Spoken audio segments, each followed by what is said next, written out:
실린 음악을 골리아드의 노래라고 하며, 골리아드라고 불리는 어느 일정한 교육기관이나 궁정에 자리 잡지 않고 여기저기 돌아다니는 너도리 약자들의 생활과 세계관이 그려져 있는 노래들을 말한다. 이들의 노래는 술과 여자, 그리고 사회에 대한 풍자로 가득하다. 자, 다 함께 공부를 하지 말자.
음악에 나오기도 하는데, 모차르트의 오페라 돈 조반니에서 돈 조반니가 시골 처녀 제를리나를 유혹하는 장면이 있다고 합니다.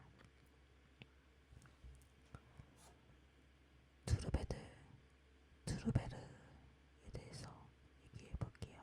투르베르는 이제 북부에서 음악을 했던 사람들인데요. 아까 투르바두르가 남부에서 일했던 사람들이라면, 이제 북부에서 작곡과 작사를 했던 음유 시인들을 투르베르라고 불렀습니다.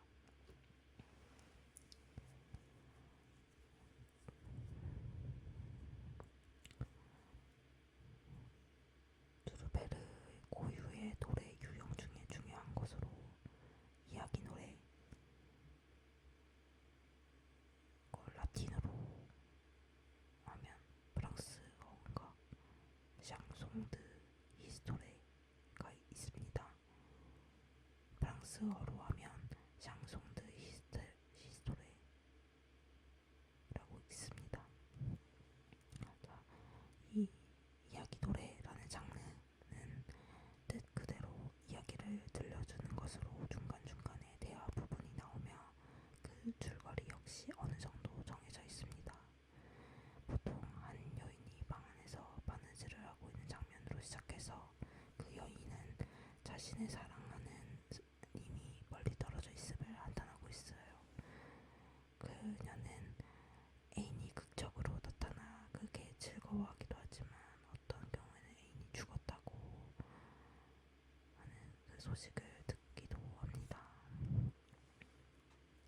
투르베르가 활동했던 시기는 노트르다마파의 다성음악 시기와 중첩됩니다. 마지막 투르베르라고 불리는 아당드 알, 이 사람은 단성 노래와 다성 노래 모두를 남긴 편 안 되는 작곡가이며, 그 당시에 유행했던 프랑스어 보테드도 남겼다고 합니다. 아당의 작품 중에서 가장 널리 알려진 것은 파스투렐리의 줄거리를 연극으로 만든 로벤과 마리오의 극이라고 합니다.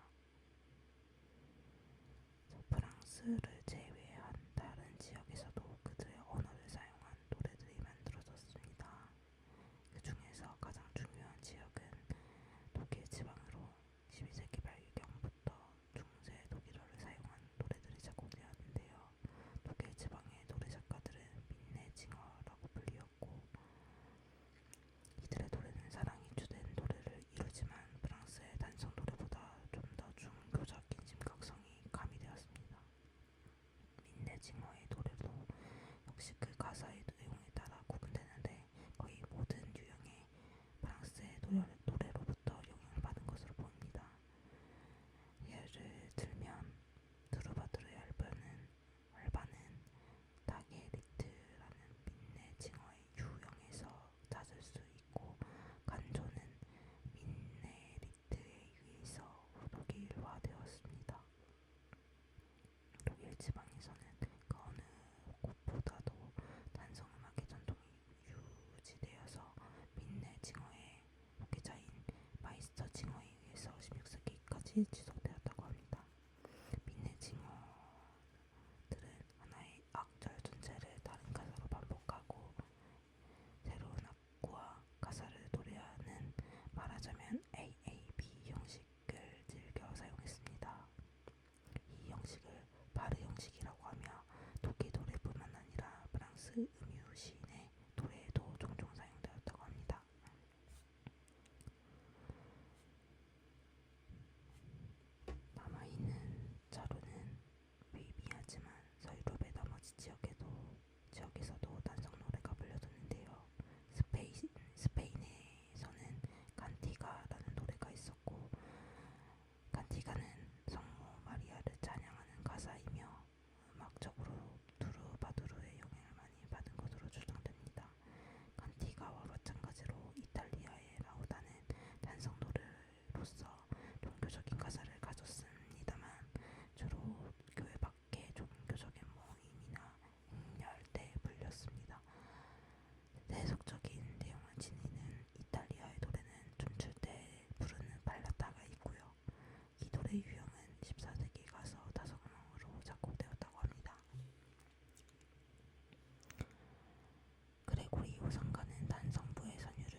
형식을 말하는 바르 형식이 뭔지 설명할 수 있어야